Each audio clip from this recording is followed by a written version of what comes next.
All right, congratulations. You are on the final step of the writing process, and that is to write your conclusion. This, for me, is usually the hardest part of the writing process, knowing how to kind of tie it all up and finish my paragraph off. So I wanted to give you some tips.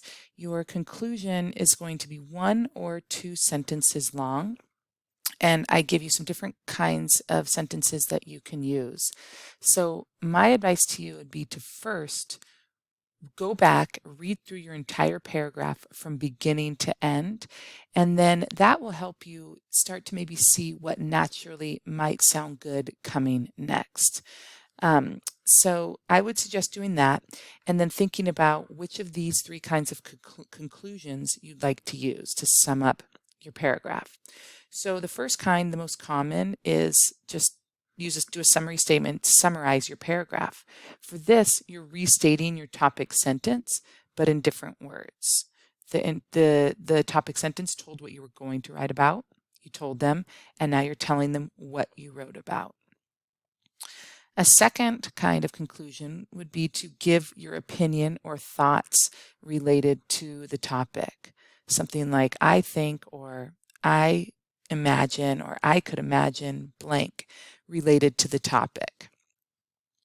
And then a third kind of conclusion would be to ask your reader an interesting question, make them think more deeply about the topic by bringing them into it with a question.